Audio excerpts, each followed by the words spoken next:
खडकांचा प्रकार प्रश्न विचारलाय, खालीलपैकी खडकांचा कोणता प्रकार हा रासायनिक प्रक्रियेद्वारे निर्मित जलजन्य खडक आहे? एकतर तो जलजन्य असला पाहिजे आणि तो रासायनिक प्रोसेस द्वारे तयार झालेला असला पाहिजे. ऑप्शन होते जिप्सम, सेल, ग्रॅनाइट, पंकाश्म. या ठिकाणी 4 ऑप्शन तुमच्या समोर होते. तुम्ही या ठिकाणी बघताय वेगवेगळे खडक तुम्हाला मी दाखवलेले आहे मुद्दाम.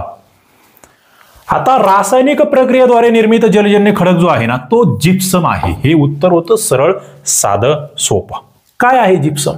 आता हे जे 4 ऑप्शन आहेत आम्हाला माहित असलं पाहिजे. जिप्सम बघा कसा दिसतोय. सेल म्हणजे ते पाटी वगैरे असते ना आपली, तो सेल. त्यानंतर हा ग्रेनाइट बघा कशा पद्धतीचा आहे. आणि पंकाश्म कसा दिसतोय. मुद्दाम थोडंसं माहित असावं आपल्याला चित्रात्मक स्वरूपात त्यासाठी. आता हा जो जिप्सम आहे हा रासायनिक जलजन्य खडक आहे.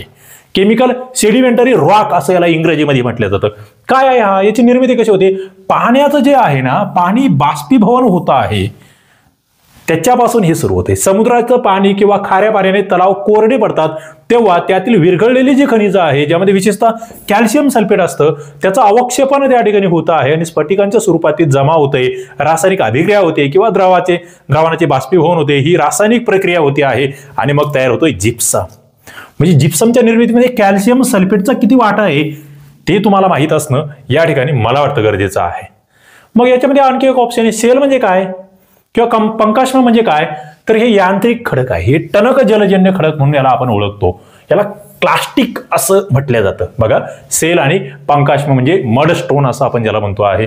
यांची निर्मिती कशी होते? हे खडक जे आहे ते गाळ, माती, चिखल वगैरे जमा होऊन आणि त्याचं दाबामुळे कठीण होऊन या ठिकाणी तयार होते. यामध्ये रासायनिक प्रक्रिया होत नाही.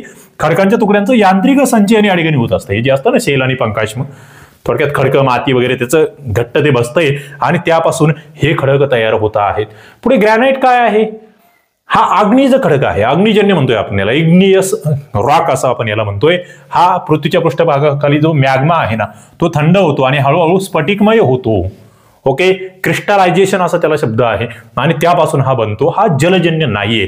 ग्रॅनाइट हा जलजन्य नाहीये. ऑप्शनवर सुद्धा आपल्याला अभ्यास करायचा आहे.